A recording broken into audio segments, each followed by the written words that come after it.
students, welcome to you CR International School online classes. Students, how are you? I hope that everyone is fine at your home. Now we are going to continue our chapter 4. Chapter name is Vayu, class 7th SST Geography. ठीक है, आज का जो हमारा topic है वो है पवन. पवन किसे कहते हैं? उच्च दाब से निम्न दाब वाले क्षेत्र की ओर जब कोई हवा गतिमान करती है. किस क्षेत्र से? उच्च दाब से. उच्च दाब बनेगा उससे निम्न दाब की तरफ.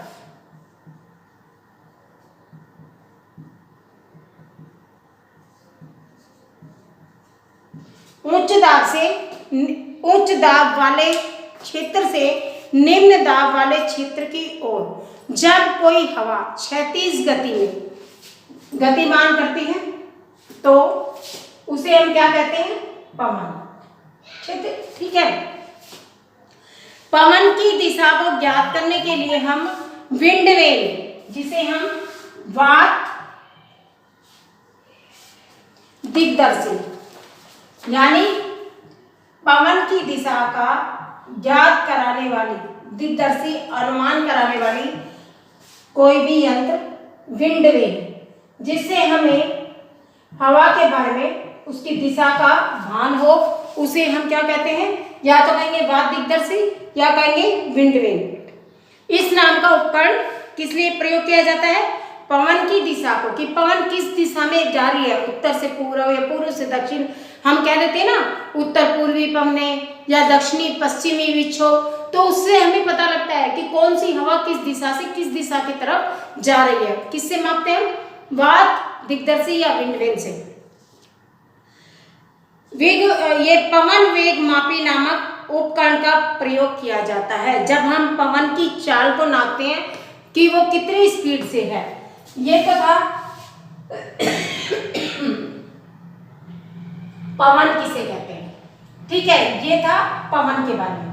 और पवन की जो दिशा नापते हैं हम, वो किससे नापते हैं? पवन वेग मापी यंत्र से. पवनों का पता तो हम लगाएंगे विंड वेग से, और पवन वेग मापी से हम उसकी स्पीड को नापेंगे, कि जिसे हम एनोमीटर भी कह सकते हैं. और पवन की गति या दिशा का जो तापमान होता है वो कई कारकों पर निर्भर करता है. कौन कौन से कारक होते हैं? कई तरह की पवनें होती हैं. जैसे पवन 3 तरह की होती हैं. एक स्थायी पवन, दूसरी पहली स्थायी पवन, दूसरी मौसमी, और तीसरी होती है इसमें आपकी स्थानीय. स्थायी और मौसमी, 3 तरह की पवनें होती है. तीनों में अंतर क्या है? स्थायी पवनें जो होती हैं वो पूरा वर्ष लगातार एक ही दिशा में बहती है. अगर उन्होंने ऐसे बहना शुरू कर दिया तो पूरा साल इसी स्पीड में, इसी दिशा में गतिमान रहेंगी.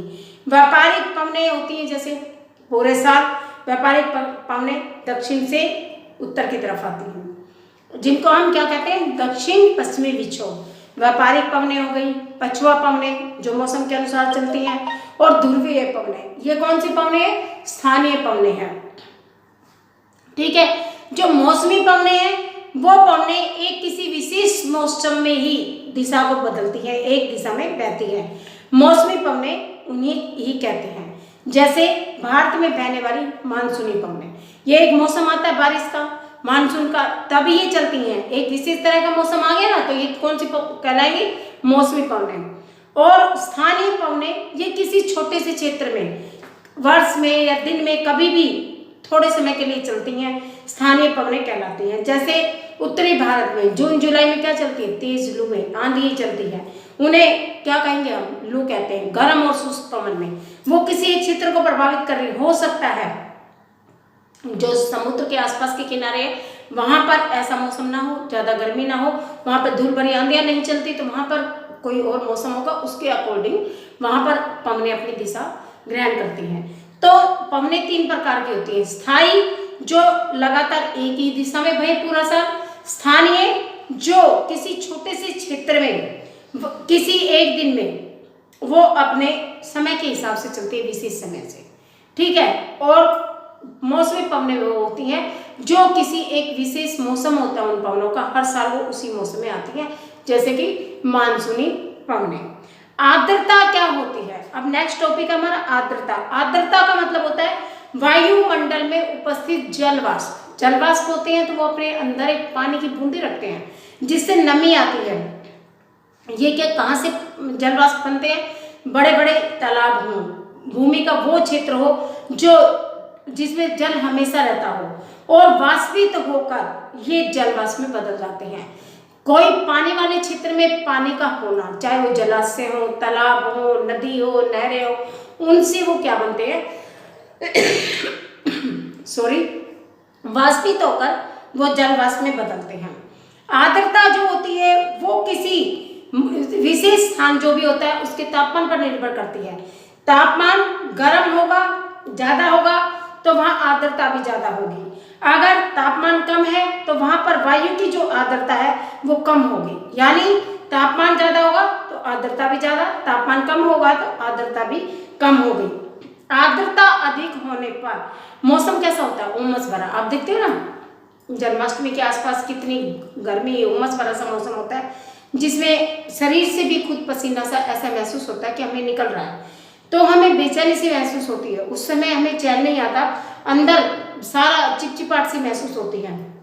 इसका क्या कारण है कि उमस होने से हमारे शरीर से जो पसीना निकलता है वो जल्दी सूखता नहीं है, नमी नमी वाला सा हमेशा माहौल रहता है। जलवाष्प हल्का होने के कारण ऊपर उठते हैं, फिर संघनन की प्रक्रिया होती है। संघनन यानी ठंडे होकर वो जल की नन्ही नन्ही बूंदों में बदल जाते हैं और बर्फ के रूप में वो जम जाते हैं, जिसे क्या कहते हैं? संघनन। जिस स्थान पर जब वायु संतृप्त हो जाती है, ठंडी हो जाती है, तो उसे उष्मांक कहेंगे हम, ठीक है। और जल वाष्पों के संघनित होने पर, जब जल वाष्प बनकर उठते हैं और संघनन प्रक्रिया के द्वारा जब वो संघनित होते हैं तो किसका निर्माण करते हैं? बादलों का, ठीक है। सबसे पहले किसी जलाशय से वाष्पित होकर जलवाष्प बने, जलवाष्प संघनित होकर क्या बने? बादल। बादलों में पानी की छोटी छोटी बूंदें होती हैं।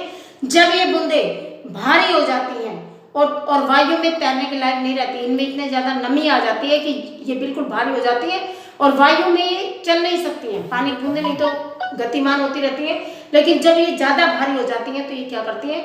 वर्षा के रूप में किसी स्थान पर खाली हो जाती हैं, पानी के रूप में नीचे गिरती हैं। आर्द्रता के कारण बादलों से जल, बर्फ या हिम, तीन रूपों में, किस किस के रूप में? जल, बर्फ या हिम के रूप में पृथ्वी पर बूंदें गिरती हैं। वो क्या कहलाती है? वाष्पीकरण। वो सॉरी क्या कहलाएगी? वर्षण। जब बारिश आएगी, चाहे वो ओलों के रूप में आए, चाहे वो बूंदों के रूप में आए, चाहे वो किसी पृथ्वी पर तेज वर्षा के रूप में आए, तो उसे हम क्या कहते हैं? वर्षण। वो क्या है? एक तरह से जल की बूंदें होती हैं जो भारी होने के कारण किसी स्थान पर खाली होंगे, ठीक है। जब तेज हवाएं चलेंगी तो कहीं ना कहीं पर खाली होंगी। इस प्रकार आर्द्रता ऐसे नमी वाले मौसम को कहते हैं। जब तापमान ज्यादा होगा आर्द्रता ज्यादा होगी, जब तापमान कम होगा तो आर्द्रता कम होगी। जब आर्द्रता का मौसम होता है तो पसीना शरीर में सूखता नहीं है, हर वक्त चिपचिपाहट, गीलापन और बेचैनी सी महसूस होती है।